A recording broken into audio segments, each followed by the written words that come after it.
I want to welcome you all back to the How to Move to Dallas series. For those of you who do not know, I originally started this 7 years ago on this same page and I stopped. And it was quite possibly one of my worst creative decisions, but I'm picking up where I left off. I'm bringing this series back for people both in Texas and out of the state who may not be familiar with all the different neighborhoods in Dallas and the surrounding areas. The purpose of this series is to give you real context, not just numbers, not just listings, but what it actually feels like to live in these areas. This first part of the series focuses on neighborhoods along the Katy Trail. And let me stop right here and explain the change I want to bring to this series.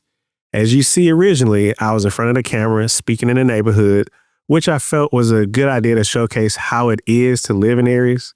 And I love that the construction crew were kind enough to lend me this hard hat and vest. But when I got to editing, I realized I was doing it all wrong.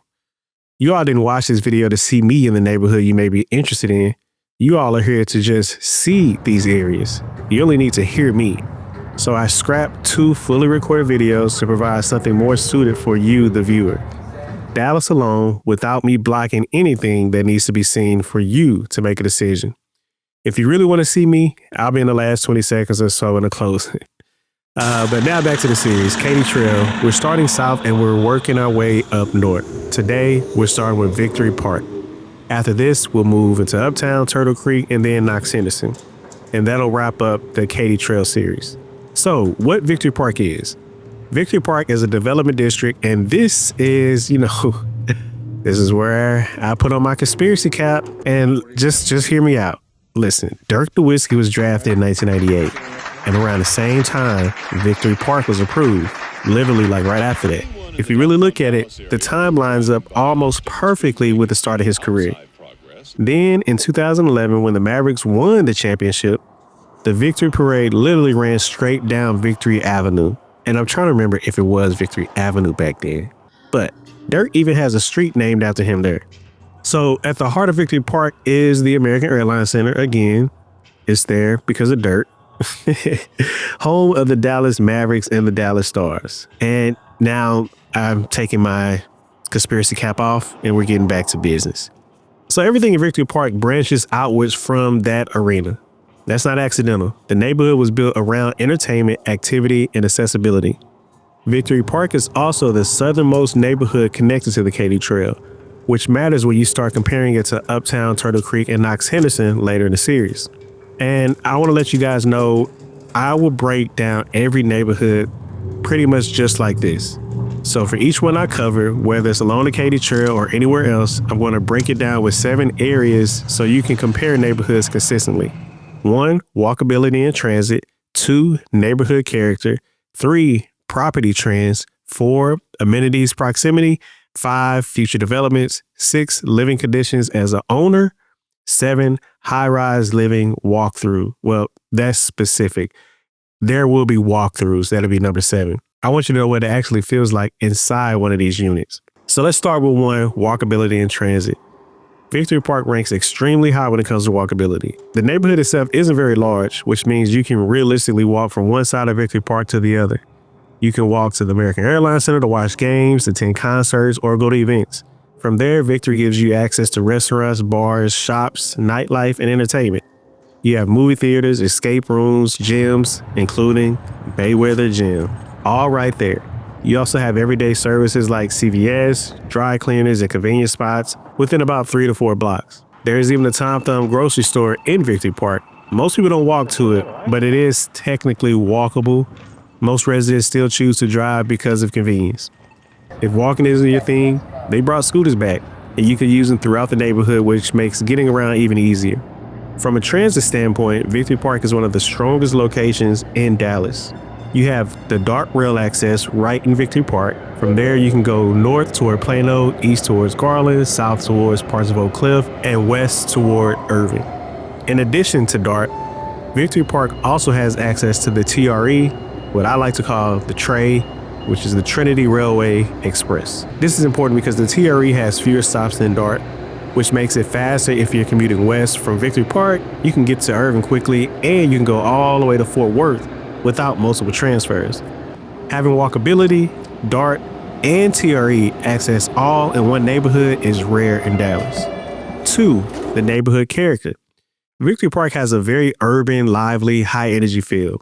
The American Airlines Center drives the neighborhood. You have Mavericks games, Stars games, concerts, monster truck shows, and major events like WrestleMania was held here. Because of that, Victory Park attracts people from all over the Metroplex who come here specifically to have fun. There's a lot of foot traffic, especially during those events. Date nights are big here, sports bars and restaurants stay active. That energy is a big part of the appeal, but it also brings trade-offs. Traffic increases during events. Streets get busy, parking becomes limited, while garages like the Lexus Garage handles a lot of traffic for American Airlines Center.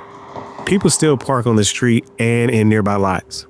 If your building doesn't have dedicated guest parking, your guests will feel that. Some buildings do, some don't, and that varies building to building. Victory Park is not quiet. It's active, it's social, it's event-driven. 3, property trends. Property trends in Victory Park are very specific. Condos here have some steady appreciation and ownership rates continue to rise as more development and money comes into the area. As new employers and projects move in, demand increases. Victory Park is not zoned for single-family homes, so you will not find houses here. Everything is vertical. That means condos available for purchase, apartments available for rent. Even the newer developments follow the same high-rise model. 4, amenities proximity. When it comes to amenities proximity, there are not many places in Dallas that compete with Victory Park. Most of the buildings here are mixed use, which means the first floor is almost always commercial space. You're rarely going to find residential units, especially condos for sale on the ground level. That means restaurants, bars, shops, and services are either inside your building or immediately outside of it. In a lot of cases, you can take the elevator down and already be at a restaurant or a coffee spot before you even step outside. If it's not in your building, it's usually 1 block away, maybe 2. This changes how you live day to day. You're not planning trips. You're not thinking about parking every time you want to eat or step out. Your lifestyle becomes very convenient space. Dining, nightlife, fitness, entertainment, all of it is right there. If you're a willing and able person, you can walk to nearly every amenity. And if you don't feel like walking, again, scooters make it easy.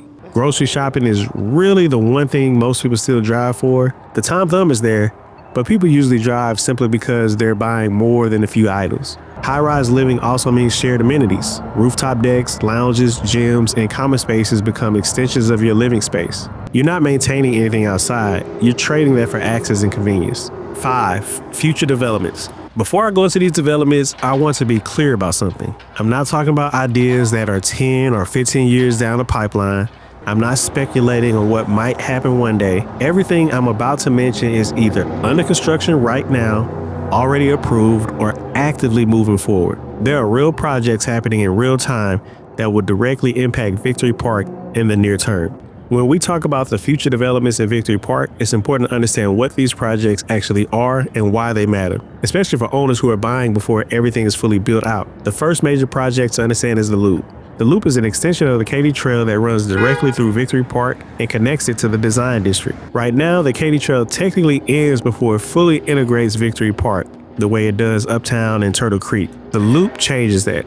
What this does is create a direct, walkable, and bike-friendly connection between Victory Park and the surrounding districts without needing to get in a car. It makes Victory Park feel less like a standalone entertainment zone and more like a fully integrated part of Dallas trail system. For residents, that means easier access to outdoor activities, longer uninterrupted trail runs, and better connectivity to other lifestyle-driven neighborhoods. Closely tied to that is the Highline Connector, and that is designed to link Victory Park and the Design District to the Trinity Strand Trail, which is part of the larger Trinity Trail system. This matters because the Trinity Strand Trail connects into a much broader network of trails that eventually tie into the Trinity River corridor. So instead of just having access to the Katy Trail, residents gain access to a much larger regional trail system. That expands how people use the neighborhood, walking, biking, running, or simply being outside without relying on streets or cars. The Trinity Strand Trail itself is a long multi-use trail that runs near downtown and along parts of the Trinity River.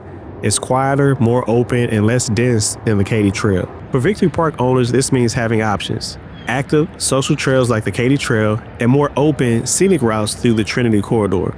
From an ownership standpoint, trail connectivity matters because it improves daily lifestyle use, not just resale appeal. You're buying into access, not just proximity. Another major development nearby is the Goldman Sachs office campus. I want to be clear here as well. I'm not making guarantees, and markets move based on many factors, but historically, When a major employer brings a large number of high-income jobs into close proximity of a neighborhood, it increases daily activity, demand for nearby housing, and long-term relevance of the area. For owners who purchase before a development like that is fully completed and occupied, the benefit is timing. You're buying before the area fully adjusts to the new demand. That doesn't mean prices automatically rise, but it does mean Victory Park becomes more entrenched as a live, work, play district instead of just an entertainment zone. The presence of a major employer also supports retail, dining, and services, which tends to strengthen the neighborhood ecosystem over time. The final piece is the new 28-story residential tower being built right now at 2371 Victory Avenue. These will be apartments, not condos, but that still matters for owners. Additional residential density brings more full-time residents into the area, not just visitors for events. That supports businesses, stabilizes foot traffic throughout the week, and helps shift Victory Park from event-driven activity to daily lifestyle activity. For condo owners, more residents can mean stronger neighborhood consistency. More people use local businesses, more weekday activity, and less reliance on game nights alone to keep the area active. It also reinforces Victory Park as a long-term residential district, not just a destination. When you put all of this together, expanded trail connectivity, access to the Trinity system, major employment growth nearby, and increased residential density, Victory Park continues to move toward being a fully integrated, lifestyle-focused neighborhood. For owners, the potential benefit of buying before all of this is complete is positioning. You're buying into what Victory Park is becoming, not just what it already is, without relying on speculation or guarantees. 6. Living conditions as an owner. Living in Victory Park as an owner is very similar to downtown living. Events are consistent, not occasional. When something is happening at the American Airlines Center, you're going to feel it. Streets get busy, traffic increases, rideshare prices go up. Parking for guests becomes a real thing. Street parking fills up quickly. Some buildings offer guest parking, some don't. That's something you have to check before buying. Inside the building, you're dealing with full high-rise living. Elevators are part of your daily routine. During peak hours or event nights, elevators get busy. If the building is pet-friendly, that adds even another layer.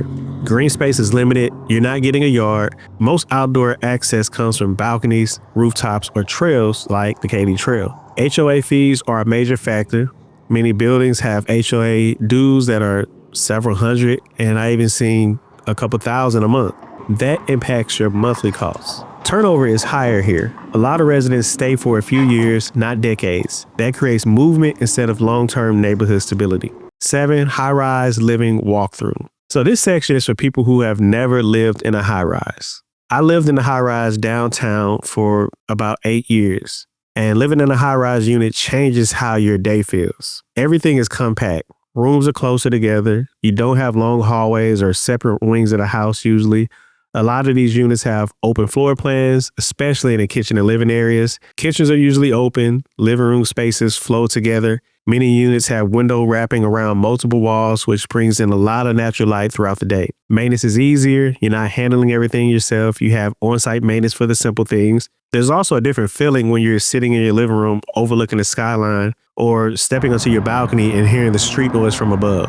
When you need to unwind or reset creatively, it's easy to sit on that balcony. For some people, it's birds and quiet streets. For others, people who like creativity, action, and activity, that street noise is actually quite soothing. Everything is close. A 3-bedroom condo might include an office, a kid's room, a primary bedroom, and a living space, all connected instead of separate across a house.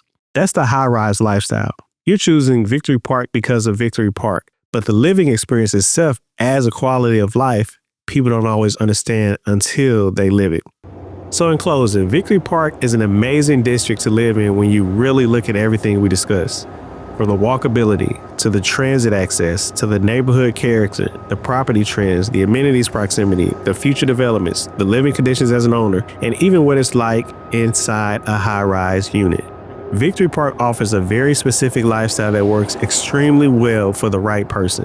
Hopefully, if you are local, you learn something about Victory Park that you may not have been aware of before. And for those of you who haven't visited Dallas yet, I hope this gave you a clearer picture of what the district actually offers beyond just seeing it on a map or hearing the name. The purpose of this series isn't to sell you on one specific area. It's to advise you on just how diverse Dallas really is.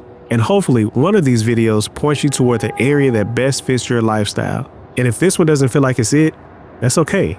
Hopefully the next neighborhood has a chance. So what is our next stop?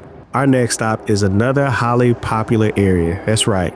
We're going further north up the Katy Trail to Uptown, and I'll break it down just like I broke this video down. If you have requests for neighborhoods in Dallas or the surrounding areas, please email us at realty@tyrellgreenlee.com. That information is also in the description below. And if you haven't done this already and you want to see what else this great city has to offer, think about subscribing and turning on notifications. A new neighborhood will be highlighted weekly, and I don't want you to miss it.